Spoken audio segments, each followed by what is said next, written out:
सोचा है कि अगर पूरे ब्रह्मांड की सच्चाई, उसका पूरा सच, एक ही पल में आंखों के सामने आ जाए तो कैसा लगेगा। आज हम भगवद गीता के अध्याय 11 की बात कर रहे हैं, जहां अर्जुन को कुछ ऐसा ही अनुभव होता है। एक ऐसा अनुभव जो हमारी, आपकी, मतलब किसी भी इंसान की समझ से बिल्कुल परे है। ये सब कुछ शुरू होता है एक बहुत ही बुनियादी सवाल से। एक ऐसा सवाल जो शायद हम सब ने कभी न कभी सोचा है। ईश्वर का असली रूप, उनका कॉस्मिक फॉर्म, आखिर दिखता कैसा है? अर्जुन ने यही सवाल पूछने की हिम्मत की, और जो जवाब उन्हें मिला, उसने उनकी पूरी दुनिया ही बदल दी। तो सीन ये है कि हम कुरुक्षेत्र के युद्ध के मैदान में हैं। कृष्ण के उपदेशों से अर्जुन का कंफ्यूजन तो दूर हो गया है, लेकिन अब अर्जुन को सिर्फ शब्द नहीं चाहिए, अब उन्हें एक अनुभव चाहिए, एक ऐसा सबूत जो उनके सारे शक को हमेशा के लिए मिटा दे। जी हाँ, अर्जुन अब सीधे सीधे उस परम सत्य को अपनी आंखों से देखना चाहते हैं। उनकी मांग बहुत ही साफ है, मैं आपका दिव्य रूप देखना चाहता हूँ। ये सिर्फ एक जिज्ञासा नहीं थी, ये सच को महसूस करने की एक बहुत ही गहरी इच्छा थी। और भगवान कृष्ण, जो अर्जुन के सारथी भी हैं और गुरु भी, उनकी इस असाधारण इच्छा को पूरा करते हैं। और यहीं से शुरू होता है उस विराट रूप का दर्शन, जिसे विश्व रूप भी कहा जाता है। पर इस दर्शन को देखने के लिए एक खास तैयारी की जरूरत थी। भगवान कृष्ण समझाते हैं कि हमारी ये जो साधारण आंखें हैं ना, ये उस ब्रह्मांडीय रूप को देख ही नहीं सकती। इसलिए वो अर्जुन को एक खास, एक दिव्य दृष्टि देते हैं। और अब अर्जुन उस दृश्य के लिए तैयार थे, जिसकी किसी ने कभी कल्पना भी नहीं की होगी। और जो अर्जुन ने देखा, वो शब्दों में बताना लगभग नामुमकिन है। जरा सोचिए, हर दिशा में अनगिनत चेहरे, अनगिनत आंखें, एक ऐसा रूप जिसका तेज हजारों सूरज के एक साथ चमकने से भी कहीं ज्यादा था। उस एक ही शरीर में उन्होंने सभी देवताओं को देखा, यहाँ तक कि सृष्टिकर्ता ब्रह्मा और संहारक शिव को भी, और साथ ही सभी महान ऋषियों को भी। लेकिन सबसे ज्यादा हैरान करने वाली बात तो ये थी कि अर्जुन ने पूरे के पूरे ब्रह्मांड को, उसकी हर एक छोटी बड़ी चीज को एक ही जगह पर भगवान कृष्ण के उसी शरीर में देखा। सब कुछ एक साथ एक ही जगह पर मौजूद था। ये एक ऐसा नजारा था जो समय और स्थान के सारे नियमों को तोड़ रहा था। पर ये जो हैरानी थी, ये जो विस्मय था, ये ज्यादा देर तक नहीं टिका।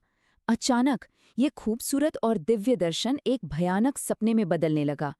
अर्जुन का आश्चर्य अब धीरे धीरे डर में बदल रहा था।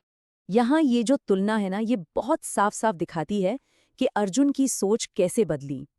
जो रूप पहले तेजस्वी और दिव्य लग रहा था, अब वही रूप भयानक और विनाशकारी दिखने लगा। जो अनंत आंखें थीं, वो अब जलते हुए मुंह की तरह लग रही थीं, जो मानो सब कुछ निगल जाने को तैयार थे। अर्जुन के डर की कल्पना कीजिए, जब उन्होंने देखा कि उनके अपने गुरु भीष्म और द्रोण, जिन्हें वो कभी न हारने वाला मानते थे, वो भी तेजी से उस विराट रूप के भयानक मुंह में समाते जा रहे हैं, जैसे वो कुछ है ही नहीं। वे उनके दांतों के बीच कुचले जा रहे थे। ये सिर्फ युद्ध का भविष्य नहीं था, ये हर चीज के अंत का एक भयानक मंजर था। गीता में इस सीन को समझाने के लिए एक बहुत ही सटीक उपमा दी गई है। जैसे पतंगे खुद को रोक नहीं पाते और तेजी से आग की तरफ बढ़ते हैं और जल जाते हैं, बिल्कुल वैसे ही ये सारे योद्धा विनाश की ओर, उस विराट रूप के मुंह में भागे जा रहे थे। अब इस भयानक नजारे को देखकर अर्जुन कांपते हुए एक सवाल पूछते हैं, और यही वो पल है, इस अध्याय का सबसे अहम पल, जहां इस डरावने रूप की असली पहचान सामने आती है। पूरी तरह से डरे हुए और कंफ्यूज्ड अर्जुन पूछते हैं, हे देव, इतने भयानक रूप में आप कौन हैं? उनकी समझ में ही नहीं आ रहा था कि जिस कृष्ण को वो अपना दोस्त और गाइड मानते थे, वो इतना विनाशकारी रूप कैसे ले सकते हैं। और फिर वो जवाब आता है जो सब कुछ साफ कर देता है। भगवान कृष्ण कहते हैं, मैं काल हूं, यानी समय, जो संसार का नाश करने वाला है। तो ये कोई और नहीं बल्कि खुद समय का विनाशकारी रूप था, जो हर चीज को बनाता है और आखिर में खत्म भी कर देता है। और फिर आता है वो गहरा फलसफा।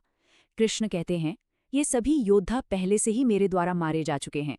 हे अर्जुन, तुम तो बस एक जरिया हो। इसका मतलब था कि भविष्य पहले से तय है। अर्जुन का काम सिर्फ अपना कर्म करना है, फल की चिंता किए बिना। अब अर्जुन की सहन शक्ति जवाब दे गई थी। ये विराट और भयानक दर्शन उनके लिए बहुत ज्यादा था। वो पूरी तरह से अभिभूत हो चुके थे और अब बस इस अनुभव से बाहर निकलकर वापस नॉर्मल होना चाहते थे। और अर्जुन का जो रिएक्शन है वो बहुत ही मानवीय है। सबसे पहले वो डर के बावजूद उस रूप की महानता की तारीफ करते हैं।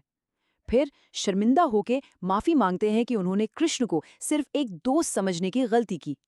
और आखिर में वो एक बच्चे की तरह गिड़गिड़ाते हैं कि प्लीज अपना वही सौम्य रूप दिखाइए जिसे मैं जानता हूँ।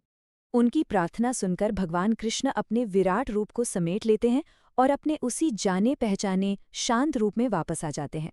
और उन्हें देखकर अर्जुन को आखिरकार शांति मिलती है, उनकी सांस में सांस आती है। लेकिन ये पूरा अनुभव सिर्फ एक डरावना या चमत्कारी नज़ारा नहीं था। इसके अंत में एक बहुत गहरा और ज़रूरी संदेश छिपा है।